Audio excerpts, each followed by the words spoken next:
A series of lessons in Raja Yoga by Yogi Ramacharaka. Chapter 10. The fifth lesson, the cultivation of attention, Part 1. In our last lesson, we called your attention to the fact that the yogis devote considerable time and practice to the acquirement of concentration. And we also had something to say regarding the relation of attention to the subject of concentration. In this relation, we shall have more to say on the subject of attention. The important things relating to the practice of Raja Yoga, and the yogis insist upon their students practicing systematically to develop and cultivate the faculty. Attention lies at the base of willpower, and the cultivation of one makes easy the exercise of the other. To explain why we lay so much importance to the cultivation of attention would necessitate our anticipating future lessons of this series, which we do not deem advisable at this time, and so we must ask our students to take our word for it, that all that we have to say regarding the importance of the cultivation of attention is occasioned by the relation of that subject to the use of the mind in certain directions, as will appear fully later on. In order to let you know that we are not advancing some peculiar theory of the yogis, which may not be in harmony with modern Western science, we give you in this article a number of quotations from Western writers and thinkers touching upon this important faculty of the mind, so that you may see that the West and the East agree upon this main point. However different may be their explanations of the fact, or their use of the power gained by the cultivation of attention, as we said in our last lesson, the word attention is derived from two Latin words, ad tendere, meaning to stretch toward, which is really what attention is.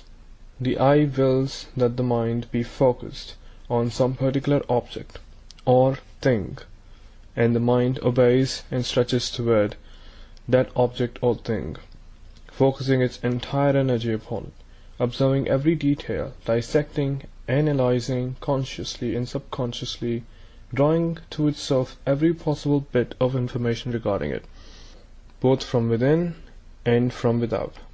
We cannot lay too much stress upon the acquirement of this great faculty, or rather the development of it, for it is necessary for the intelligent study of Raja Yoga. In order to bring out the importance of the subject, suppose we start in by actually giving our attention to the subject of attention, and see how much more there is in it than we had thought. We shall be well repaid for the amount of time and trouble extended upon it. Attention has been defined as a focusing of consciousness, or if one prefers the form of expression, as detention in consciousness. In the first case, we may liken it to the action of the sunglass through which sun's rays are concentrated upon an object, the result being that heat is gathered together at a small given point, the intensity of the same being raised many degrees until heat is sufficient to burn a piece of wood or evaporate water. If the rays were not focused, the same rays and heat would have been scattered over a large surface and the effect and power lessened. So it is with the mind.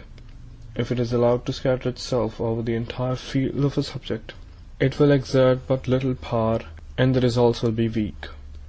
But if it is passed through the sun glass of attention, and focused first over one part and then over the other, and so on, the matter may be mastered in detail, and the result accomplished that will seem little less than marvelous to those who do not know the secret. Thomson has said, the experiences most permanently impressed upon consciousness are those upon which the greatest amount of attention has been fixed. Another writer upon the subject has said that attention is so essentially necessary to understanding that without some degree of the ideas and perceptions that pass through the mind seem to have no trace behind them. Hamilton has said, an act of attention, that is, an act of concentration, seems thus necessary to every exertion of consciousness, as a certain contraction of the pupil is requisite to every exertion of vision. Attention then is consciousness, what the contraction of the pupil is to sight, or to the eye of the mind, what the microscope or telescope is to the bodily eye. It constitutes the better half of all intellectual power. And Brodie adds, quite forcibly, it is attention much more than any difference in the abstract power of reasoning which constitutes the vast difference which exists between minds of different individuals. And Butler gives us this important testimony. The most important intellectual habit I know of is the habit of attending exclusively to the matter in hand. It is commonly said that genius cannot be infused by education, yet this power of concentrated attention, which belongs as a part of his gift to every great discoverer, is unquestionably capable of almost indefinite augmentation by resolute practice. And concluding this review of opinions and endorsements of that which the yogis have so much to say, and to which they attach so much importance, let us listen to the words of Beatty, who says, "The force wherewith anything strikes the mind is generally in proportion to the degree of attention bestowed upon it. Moreover, the great art of memory is attention, and inattentive people always have bad memories. There are two general kinds of attention. The first is the attention directed within the mind upon mental objects and concepts. The other is the attention directed outward upon objects external to ourselves. The same general rules and laws apply to both equally. Likewise, there may be drawn another distinction and division of attention into two classes: attention attracted by some impression coming into consciousness without any conscious effort of the will. This is called involuntary attention, for the attention and interest is caught by the attractiveness or novelty of the subject. Attention directed to some object by an effort of the will is called voluntary attention. Involuntary attention is quite common and requires no special training.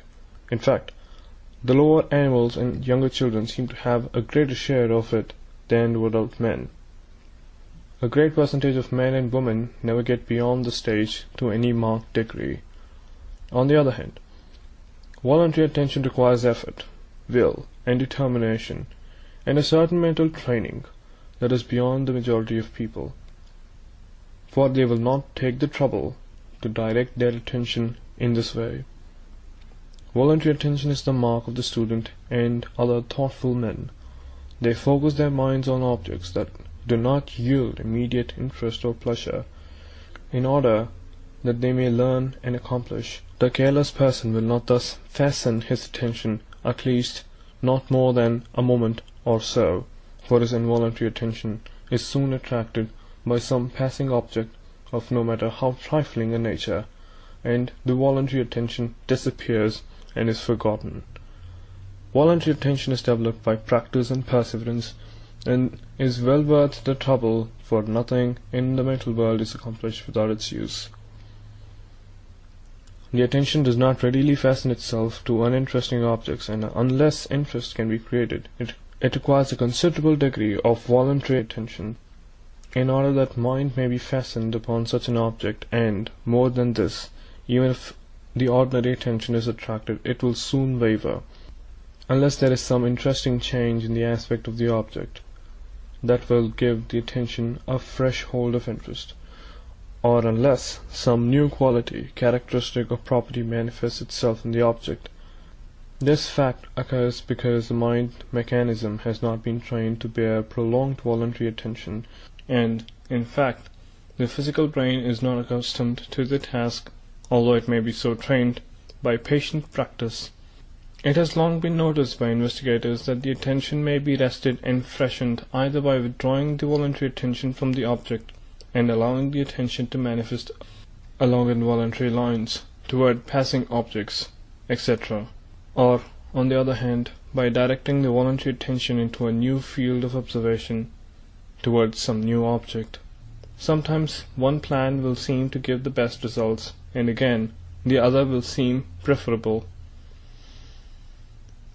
We have called your attention to the fact that interest develops attention and holds it fixed, while an uninteresting object or subject requires much greater effort and application. This fact is apparent to anyone. A common illustration may be found in the matter of reading a book. Nearly everyone will give his undivided attention to some bright, thrilling story, but few are able to use sufficient voluntary attention to master the pages of some scientific work. But right here, we wish to call your attention to the other side of the case, which is another example of the fact that truth is composed of paradoxes. Just as interest develops attention, so it is a truth that attention develops interest. If one will take the trouble to give a little voluntary attention to an object, he will soon find that a little perseverance will bring to light points of interest in the object. Things before unseen and unsuspected are quickly brought to light, and many new phases and aspects of the subject or object are seen, each one of which in turn becomes an object of interest. This is a fact not so generally known, and one that it will be well for you to remember and to use in practice. Look for the interesting features of an uninteresting thing, and they will appear to your view, and before long the uninteresting object will have changed into a thing having many-sided interests. Voluntary attention is one of the signs of a developed will, that is, of a mind that has been well trained by the will, for the will is always strong, and it is the mind that has to be trained, not the will. On the other hand, one of the best ways to train the mind by the will is by practice in voluntary attention. So you see how the rule works both ways.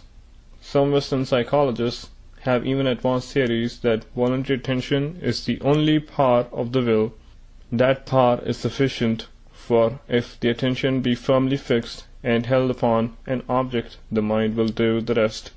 We do not agree with this school of philosophers, but merely mention the fact as an illustration of the importance attributed by psychologists to this matter of voluntary attention. A man of a strongly developed attention often accomplishes far more than some much brighter man who lacks it. Voluntary attention and application is a very good substitute for genius, and often accomplishes far more in the long run. Voluntary attention is the fixing of the mind earnestly and intently upon some particular object, at the same time shutting off from consciousness other objects pressing for entrance. Hamilton has defined it as consciousness voluntarily applied under its law of limitations to some determinate object. The same writer goes on to state that the greater the number of objects to which our consciousness is simultaneously extended, the smaller is the intensity with which it is able to consider each, and consequently the less vivid and distinct will be the information it contains of the several objects. When our interest in any particular object is excited, and when we wish to obtain all the knowledge concerning it in our power, it behooves us to limit our concentration to that object, to the exclusion of others. End of Chapter 10. Chapter 11. The human mind has the power of attending to only one object at a time, although it is able to pass from one object to another with marvelous degree of speed, so rapidly, in fact, that some have held that it could grasp several things at once, but the best authorities, Eastern and Western, hold the single idea theory as being correct. On this point, we may quote a few authorities. Geoffroy says that it is established by experience that we cannot give our attention to two different objects at the same time, and Holland states that two thoughts, however closely related to one another, cannot be presumed to exist at the same time, and Lewis has told us that the nature of our organism prevents our having more than one aspect of an object at each instant presented to the consciousness. Watley says, the best philosophers are agreed that the mind cannot actually attend to more than one thing at a time, but when it appears to be doing so, it is really shifting with prodigious rapidity backward and forward from one to the other.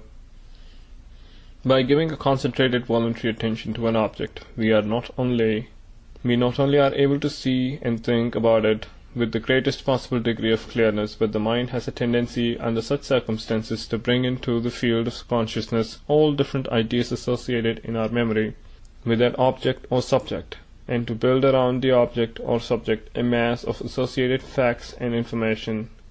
And at the same time, the attention given the subject makes more vivid and clear all that we learn about the thing at the time, and in fact, all that we may afterwards learn about it. It seems to cut a channel through which knowledge flows. Attention magnifies and increases the powers of perception, and greatly aids the exercise of the perceptive faculties. By paying attention to something seen or heard, one is enabled to observe the details of the thing seen or heard, and where the inattentive mind acquires, say, 3 impressions, the attentive mind absorbs 3 times 3, or perhaps 3 times 3 times 3, or 27, and, as we have just said, attention brings into play the powers of association and gives us the loose end of an almost infinite chain of associated facts stored away into our memory, forming new combinations of facts which we have never grouped together before, and bring out into the field of consciousness all the many scraps of information regarding the thing to which we are giving attention. The proof of this is within the experience of everyone, whereas the one who does not remember sitting down to some writing, painting, reading, etc. with interest and attention, and finding, much to his surprise, what a flow of facts regarding the matter in hand was passing through his mind. Attention seems to focus all the knowledge of a thing that you possess, and by bringing it to a point enables you to combine, associate, classify, etc., and thus create new knowledge. Gibbon tells us that after he gave a brief glance and consideration to a new subject, he suspended further work upon it, and allowed his mind, under concentrated attention, to bring forth all his associated knowledge regarding the subject, after which he renewed the task with increased power and efficiency. The more one's attention is fixed upon a subject under consideration, the deeper is the impression which the subject leaves upon the mind, and the easier will it be for him to afterwards pursue the same train of thought and work. Attention is a prerequisite of good memory, and in fact there can be no memory at all unless some degree of attention is given. The degree of memory depends upon the degree of attention and interest, and when it is considered that the work of today is made efficient by the memory of things learned yesterday, the day before yesterday, and so on, it is seen that the degree of attention given today regulates the quality of the work of tomorrow. Some authorities have described genius as the result of great powers of attention, or, at least, that the two seem to run together. Some writer has said that possibly the best definition of genius is the power of concentrating upon some one subject until its possibilities are exhausted and absorbed. Simpson has said that the power and habit of thinking closely and continuously upon the subject at hand, to the exclusion, for the time, of all other subjects, is one of the principal, if indeed not the principal means of success. Sir Isaac Newton has told his plan of absorbing information and knowledge. He has stated that he would keep the subject under consideration before him continually, and then would wait till the first dawning of perception gradually brightened into a clear light, little by little, a mental sunrise, in fact. That sage observer, Dr. Abercrombie, has written that he considered that he knew of no more important rule for rising to eminence in any profession or occupation than the ability to do one thing at a time, avoiding all distracting and diverting objects or subjects, and keeping the leading matter continually before the mind.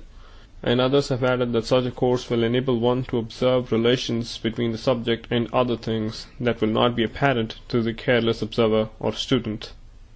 The degree of attention cultivated by a man is the degree of his capacity for intellectual work. As we have said, the great men of all walks of life have developed this faculty to a wonderful degree, and many of them seem to get results intuitively, whereas in truth they obtain by reason of their concentrated power of attention, which enables them to see right into the center of the subject or proposition, and all around it, back and front, and all sides, in a space of time incredible to the man who has not cultivated this mighty power.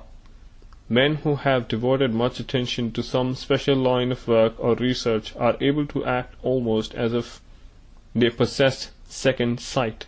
Providing the subject is within their favorite field of endeavor, attention quickens every one of the faculties, the reasoning faculties, the senses, the deriding qualities, the analytical faculties, and so on, each being given a fine edge by their use under concentrated attention. And on the other hand, there is no surer indication of a weak mind than the deficiency in attention. This weakness may arise from the illness or physical weakness reacting upon the brain, in which case the trouble is but temporary, or it may arise from the lack of mental development. Imbeciles and idiots have little or no attention. The great French psychologist Lois, speaking of this fact, says imbeciles and idiots see badly, hear badly, feel badly, and their sensorium is, in consequence, in a similar condition of sensitive poverty. Its impressionability for the things of external world is at a minimum, its sensibility weak, and consequently it is difficult to provoke the physiological condition necessary for the absorption of the external impression. In old age the attention is the first faculty to show signs of decay. Some authorities have held that the memory was the first faculty to be affected by the approach of old age, but this is incorrect, for it is a matter of common experience that the aged manifest a wonderfully clear memory of events occurring in the far past. The reason that their memory of recent events is so poor is because of their failing powers of attention has prevented them from receiving strong, clear mental impressions, and as is the impression, so is the memory. Their early impressions, having been clear and strong, are easily recalled, while the later ones, being weak, are recalled with difficulty. If the memory were at fault, it would be difficult for them to recall any impression, recent or far distant in time. But we must stop quoting examples and authorities and urging upon you the importance of the faculty of attention. If you do not realize it, it is because you have not given the subject the attention that you should have exercised, and further repetition would not remedy matters. Admitting the importance of attention from the psychological point of view, not to speak of the occult side of the subject, is it not a matter of importance for you to start in to cultivate that faculty? We think so, and the only way to cultivate any mental or physical part or faculty is to exercise it. Exercise uses up a muscle or mental faculty, but the organism makes haste to rush to the scene additional material, cell, stuff, nerve, force, etc., to repair the waste, and it always sends a little more than is needed. And this little more continually accruing and increasing is what increases the muscle and brain centers, and improved and strengthened brain centers give the mind better instruments with which to work. One of the first things to do in the cultivation of attention is to learn to think of and do one thing at a time, acquiring the knack or habit of attending closely to the things before us, and then passing on to the next, and treating it in the same way is most conducive to success, and its practice is the best exercise for the cultivation of the faculty of attention.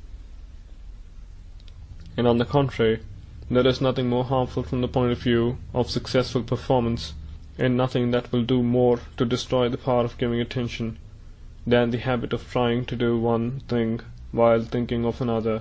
The thinking part of the mind and the acting part should work together, not in opposition.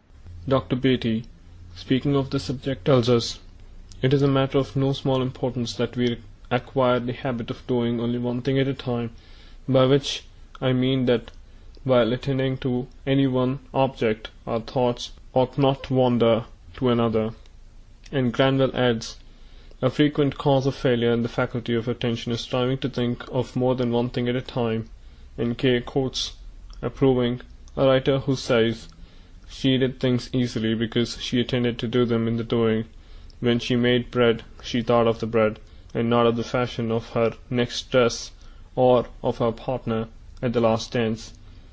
Lord Chesterfield said, there is time enough for everything in the course of the day, if you do but one thing at a time, but there is not enough in the year if you try to do two things at a time.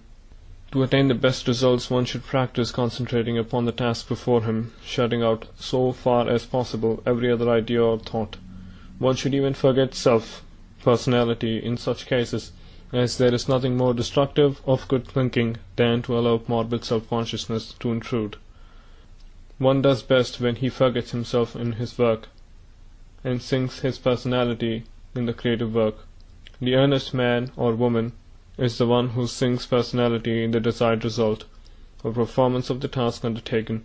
The actor, or preacher, or orator, or writer must lose sight of himself to get the best results.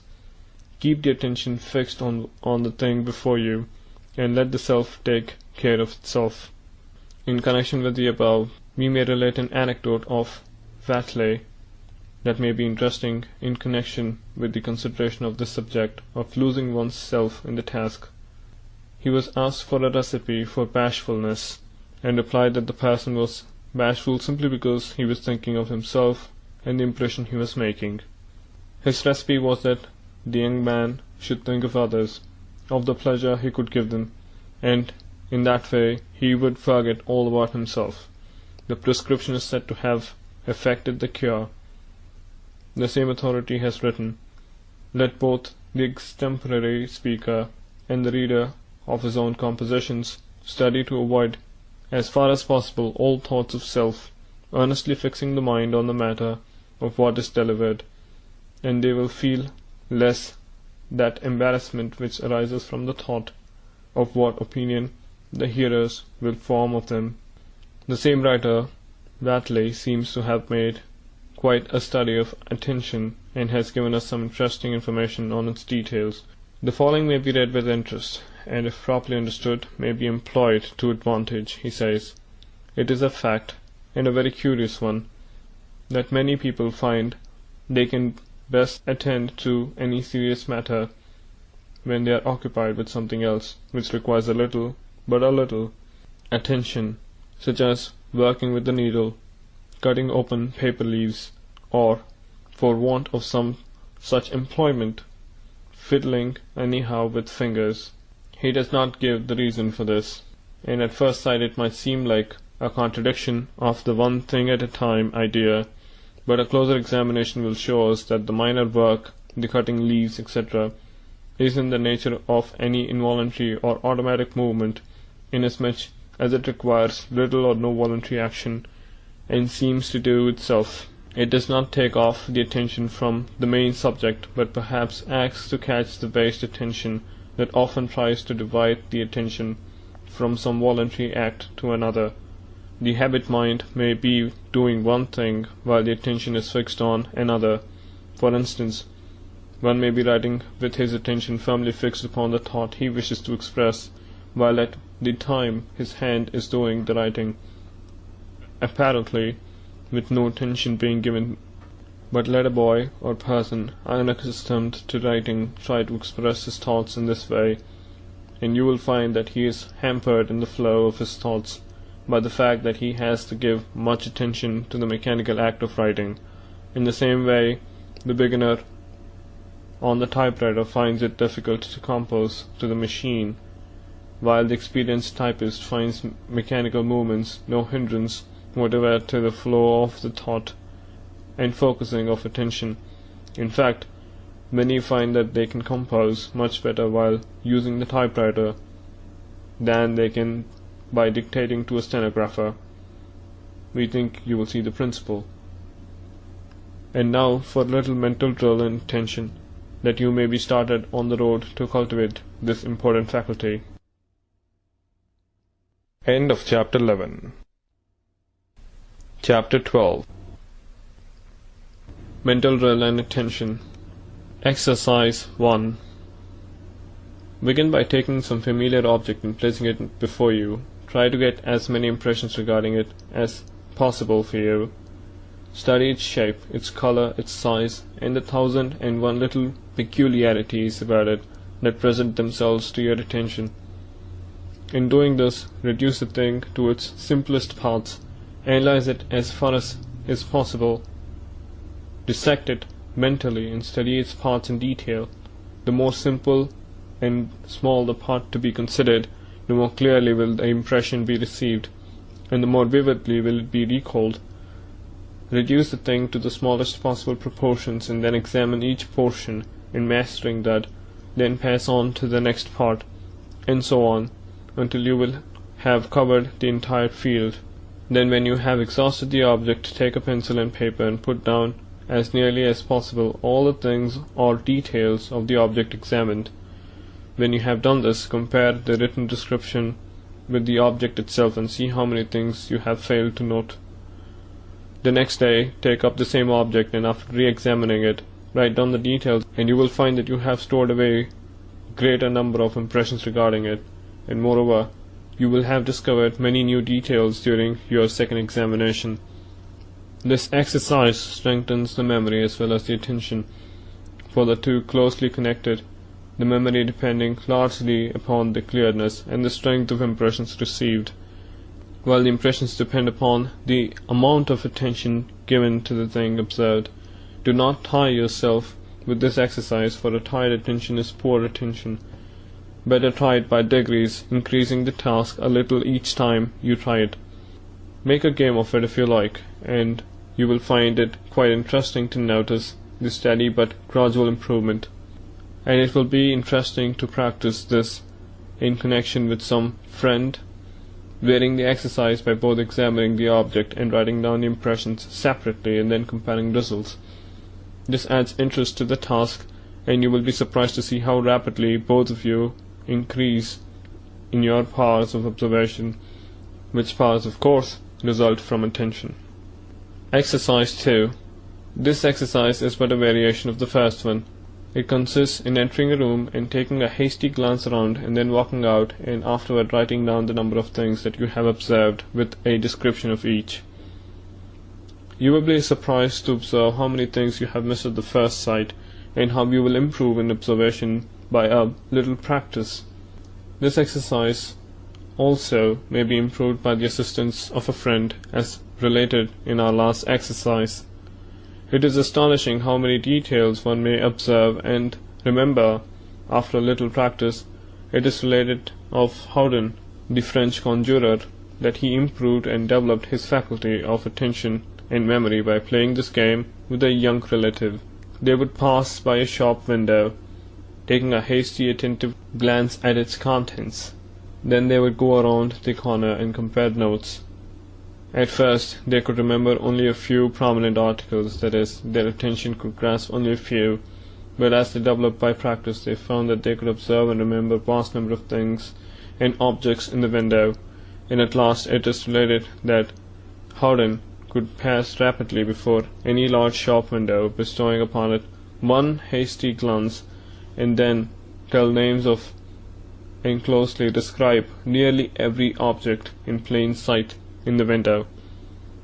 The feat was accomplished by the fact that the cultivated attention enabled Houdin to fasten upon his mind a vivid mental image of the window and its contents, and then he was able to describe the articles one by one from the picture in his mind. Houdin taught his son to develop attention by a simple exercise which may be interesting and of value to you. He would lay down a domino before the boy, 5-4, for example. He would require the boy to tell him the combined number at once, without allowing him to stop to count the spots one by one. 9, the boy would answer after a moment's hesitation. Then another domino, 3-4, would be added. "That makes 16, cried the boy. 2 dominoes at a time was the second day's task. The next day, 3 was the standard. The next day, 4, and so on, until the boy was able to handle 12 dominoes. That is to say, give instantaneously the total number of spots on 12 dominoes at a single glance. This was attention in earnest, and shows what practice will do to develop a faculty. The result was shown by the wonderful powers of observation, memory, and attention. Together with instantaneous mental action that the boy developed, not only was he able to add dominoes instantaneously, but he had powers of observation that seemed little short of miraculous, and yet it is related that he had poor attention and deficient memory to begin with. If this seems incredible, let us remember how old whist players note and remember every card in the pack, and can tell whether they have been played or not, and all the circumstances attending upon them. The same is true of chess players, who observe every move and can relate the whole game in detail long after it had been played. And remember also how one woman may pass another woman on the street, and without seeming to give her more than a careless glance, may be able to relate in detail every feature of the other woman's apparel, including its color, texture, style of fashioning, probable price of the material, etc., etc. And a mere man would have noticed scarcely anything about it, because he would not have given it any attention. But how soon would that man learn to equal his sister in attention and observation of women's wearing apparel, if his business success depended on it, or if his speculative instinct was called on to play by a wager with some friend as to who could remember the most about a woman's clothing, seen in a passing glance. You see, it is all a matter of interest and attention. But we forget that attention may be developed and cultivated, and we complain that we cannot remember things, or that we do not seem to be able to take notice. A little practice will do wonders in this direction. Now, while the above exercises will develop your memory and powers of observation, still that is not the main reason that we have given them to you. We have an ulterior object that will appear in time. We aim to develop your willpower, and we know that attention stands at the gate of willpower. In order to be able to use your will, you must be able to focus the attention forcibly and distinctly, and these childish exercises will help you to develop the mental muscles of the attention. If you could but realize the childish games the young yogi students are required to play in order to develop mental faculties, you would change your mind about the yogi adepts whom you have been thinking about as mere dreamers, far removed from the practical. These men and their students are intensely practical. They have gained the mastery of the mind and its faculties, and are able to use them as sharp-edged tools, while the untrained man finds that he has but a dull, unsharpened blade that will do nothing but hack and hew roughly instead of being able to produce the finished product. The yogi believes in giving the eye good tools with which to work, and he spends much time in tempering and sharpening these tools. Oh, no, the yogi are not idle dreamers. Their grasp of practical things would surprise many a practical, matter-of-fact Western businessman if he could observe it. And so, we ask you to practice observing things. The two exercises we have given are but indications of the general line. We could give thousands, but you can prepare them yourselves as well as could we. The little Hindu boy is taught attention by being asked to note and remember the number, color, character, and other details of a number of colored stones, jewelry, etc., shown for an instant in an open palm, the hand being closed the moment after. He is taught to note and describe passing travelers and their equipages, houses he sees on his journeys, and thousands of other everyday objects. The results are almost marvelous. In this way he is prepared as a chela or a student, and he brings to his guru, a teacher, a brain well developed, a mind thoroughly trained to obey the will of the eye, with the faculties quickened to perceive instantly that which others would fail to see in a fortnight. It is true that he does not turn these faculties to business or other so-called practical pursuits, but prefers to devote them to abstract studies and pursuits outside of that which the Western man considers to be the end and aim of life. But remember that the two civilizations are quite different, following different ideals, having different economic conditions, living in different worlds, as it were. But that is all a matter of taste and ideals. The faculty for the practical life of the West is possessed by the Chela, if he saw fit to use it. But all Hindu youths are not Chelas, remember, nor are all Western youths captains of industry, or Edisons. Mantram, affirmation. I am using my attention to develop my mental faculties so as to give the eye a perfect instrument with which to work. The mind is my instrument, and I am bringing it to a state of capacity for perfect work. Mantram, or affirmation. There is but one life underlying. This life is manifest through me, and through every other shape, form, and thing. I am resting on the bosom of the great ocean of life, and it is supporting me, and will carry me safely, though the waves rise and fall, though the storms rage and the tempests roar. I am safe on the ocean of life, and rejoice as I feel the sway of its motion. Nothing can harm me. Though changes may come and go, I am safe.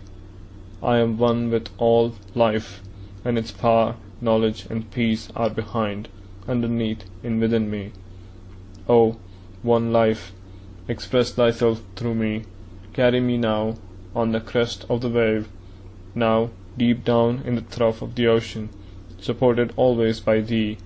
All is good to me, as I feel thy life moving in and through me. I am alive through thy life, and I open myself to thy full manifestation and inflow. End of chapter 12.